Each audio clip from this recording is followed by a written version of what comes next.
listening to the Bible 126 show. Find a reason to be here that's bigger than you are. From the creators of Jesus Revolution. Something about that little girl. I think I'm supposed to help. Based on the inspiring true story. My name is Sharon. I'm good at plenty of things. Taking no for an answer ain't one. Find your purpose. Make a difference. You want to go on an adventure? Yeah. Ordinary Angels. Starring two-time Academy Award winner Hilary Swank and Alan Richson. Rated PG. Parental guidance suggested. In theaters now. Triumph. They were tantalizing Julius Caesar with a triumph. Just come alone and we'll celebrate you and we'll throw you a big parade in the city. You just can't come with your army. And Julius Caesar made the decision to cross the Rubicon with his army, throwing his hat in the ring for in conflict with the entire Senate of Rome. So just in case people don't understand, that's what Trump didn't do. That's what Trump failed to do. Trump instead was like, triumph? That sounds pretty nice, actually. I'll come alone. And here we are. You need to defend your civilization against the onslaught of this cancer of progressivism, liberalism, and globalist brainwashing. This is a life or death situation. No messing around. The prescription is 2 doses of InfoWars taken daily. You're watching The American Journal with your host, Harrison Smith. Watch live right now at band.video. Setting something in motion that can't be taken back. What was happening was that Julius Caesar was marching towards Rome, and he was told that he cannot, once you cross the Rubicon, you're then in Roman territory. And by crossing the Rubicon with an army, he was effectively declaring war on Rome and igniting a civil war, challenging the entire Senate with his own authority. So crossing the Rubicon, that was the point at which there was no going back, and Julius Caesar was committed to the conflict because he was told, you'll be arrested if you cross the Rubicon with your army. You have to come alone, and then we'll actually give you a triumph. They were tantalizing Julius Caesar with a triumph. Just come alone and we'll celebrate you and we'll throw you a big parade in the city. You just can't come with your army. And Julius Caesar made the decision to cross the Rubicon with his army, throwing his hat in the ring for in conflict with the entire Senate of Rome. So just in case people don't understand, that's what Trump didn't do. That's what Trump failed to do. Trump instead was like, triumph? That sounds pretty nice, actually. I'll come alone. And here we are. So, Peter, thank you for calling in. You're on the air. Hey, Harrison. So, yeah, my topic is Trump's failure to cross the Rubicon. I believe that similar, to past American history, he could have had his, Washington crossing the Delaware moment. I think, Trump would like to be a dictator. I'm sure he looks at, Putin and Xi with envy. And the truth is he had his moment in history and he choked. In my opinion, on the morning of November 4th, millions of Americans, at least 81 million people, were shocked and angered by, the fact that a coup had just happened in their nation. And in my opinion, Trump, he should have seized the ballot boxes in the swing states, sent out the military to those select locations in Philadelphia, Detroit, et cetera, and a minimum said, we are redoing the election because 100 million people do not feel that their voice is being heard and can see the cheating happening before their eyes. Now, I'm sure, at that point, Milley would have disobeyed orders, which kind of, points to what you had said earlier in the show about one of Trump's failures was actually over the course of 4 years failing to root out the people who were undermining him and stabbing him in the back. And then, ultimately, I think he kind of went the coward's route, which he kind of, I think he had good, I think he kind of figured that given the super conservative Supreme Court, which we all know, there's some rhinos in there like Justice Roberts. I think he kind of figured, well, it's 6-3, I probably have a good chance of them overturning it in my favor, or, at least hearing Texas in particular's, lawsuit, which they said had no standing. So I think he kind of hedged his bets and thought that would be a way for the election to be overturned in his favor without him seeming like a dictator. Mm-hmm. But we all know how that, ended up. And now with each passing day, the left further cements control. They already had the media, academia, et cetera.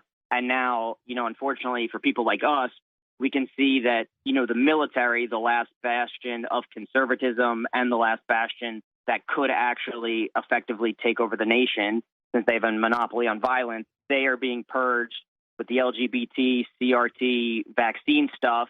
So kind of, the hope of a uprising from the military, against Biden and Kamala diminishes with each passing day. Yeah. Wow, good point. Yeah, you really draw it all in together, and you're right. I mean, what you're talking about was sort of the last and final opportunity Trump had to set things right. But of course, he had 4 years before that. He should never let. And the thing is that the kind of the saddest part and the ironic part is that he tried to do things the right way. He did things in a way that was, pardon the pun, unimpeachable. Right? He didn't stop the special prosecutor from, or Robert Mueller, the special investigator, from investigating him. He didn't send out the military or start to charge Black Lives Matter with the riots and everything. He was in favor of free speech. He was in favor of letting the system run its course. He was in favor of letting the Supreme Court decide, and then using January 6th meeting of Congress to get that 10-day period where you can then investigate. He did things by the book. The thing is that the people controlling the book, people rewriting the book in real time, were his enemies. So, I guess it's a damned if you do, damned if you don't sort of thing. He followed the rules. He followed the law. He did everything right. By all logic and sensibility, he should have won at the end of the day. But, you're playing a game that they dictate the rules of. So you're going to lose. And even if you win, then the media is there to tell everybody that you lost, and that becomes reality. So, he early on with the Russia investigation, he could have flipped that around, investigated Hillary Clinton and everybody involved with the Steele dossier. That would have cleaned out the FBI. That would have cleaned out a lot of the Democrats. It would have cleaned out a lot of their foreign assets and overseas assets when he went after Ukraine, and they tried to impeach him for that. Again, he backed off. He should have doubled down there, and I would say even charged people who were trying to impeach him over it, because clearly they were involved in a cover-up. That was a attempt to essentially blackmail him into stopping, no longer investigating Ukraine. He could have done it with the 2020 riots and, sent out the military and actually arrested the people that were causing the riot. I mean, these people went on national TV and were like, yeah, I just came from a different state. I'm here as an organizer. We're organizing this. And, these people work for, like, George Soros NGOs were sending people across state lines to organize riots. Like, hello, where is the investigation? Where is the criminal charges? Where is the pressure being put on those people to give up the people who are giving them money and sending them into these things? How do you not charge, if somebody, a complete stranger, bails out another stranger and then that stranger goes and kills somebody, can you not charge the person that bailed them out in the first place? I mean, there are so many different ways that Donald Trump could have aggressively taken these people out. And yeah, it would have been hard. It would have been difficult. And I think you're right that Milley would have then, disobeyed orders, and then Trump could come out and go, this is a traitor. And this is freaking sentence him to the punishment that's due traitors. I mean, there are so many places that he could have corrected things. I say it would have made sense for him to cancel the election entirely in 2020.